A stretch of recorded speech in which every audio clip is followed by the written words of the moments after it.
Grandpa, I heard you're a man of many trades. Teenage jobs. I end up working on a golf course, uh, cutting tees and so forth.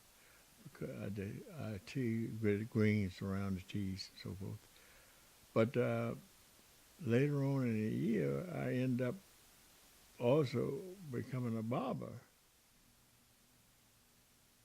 Father did cut hair, but he didn't do that as a profession. He did it because he did it all for the neighborhood.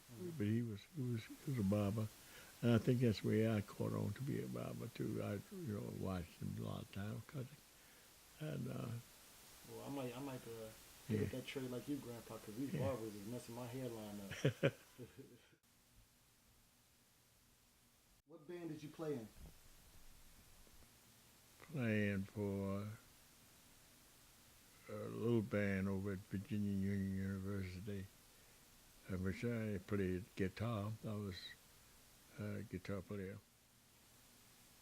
I also heard that you was in the military as well, right? Yeah, I was in the service in the Army, medical corps. Did that help your everyday life? You was done? Well, I said the training itself has a lot to do with group of the day. I was just talking to some younger people the other day, and I was just saying that before you can decide that you're going to be able to give instructions or to be a boss of people, whatever you ask them to do, you got to be able to do it yourself.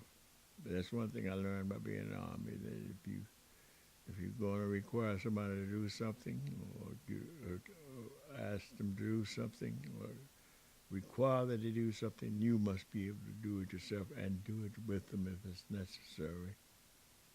You told me that you was also a tailor.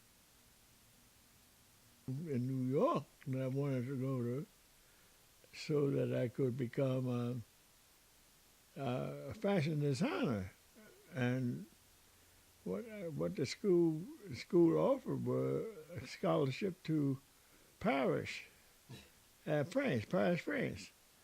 And if you were good, and I felt I was that good, so would be, so I was headed, but unfortunately, my relatives wanted me to stop and stay with them for a few weeks.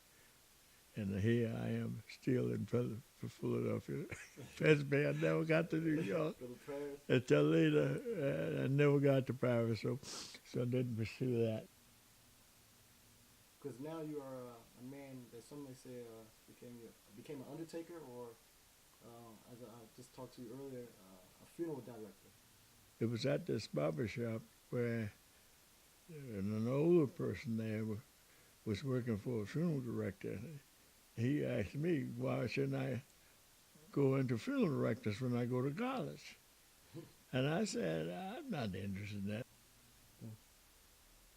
For some reason or another, I was sitting in the church, and it came to mind. I said, hey, in fact, the way the preacher was preaching, it sounded like he was preaching to me. And I said to myself, I couldn't wait till the next day. I went down to Eckers College, to mortuary and signed up.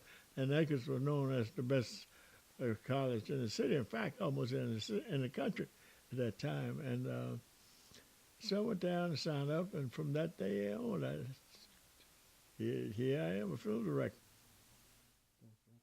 Which one did you enjoy the most? I think I enjoyed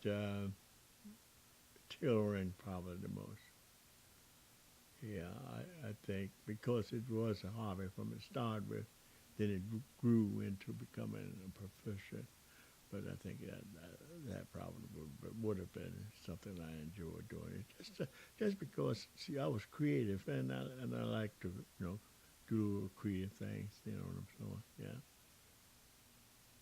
You have met my wonderful grandpa, Webster D. Jackson, wonderful guy, great gentleman, and thank you, Grandpa, very much.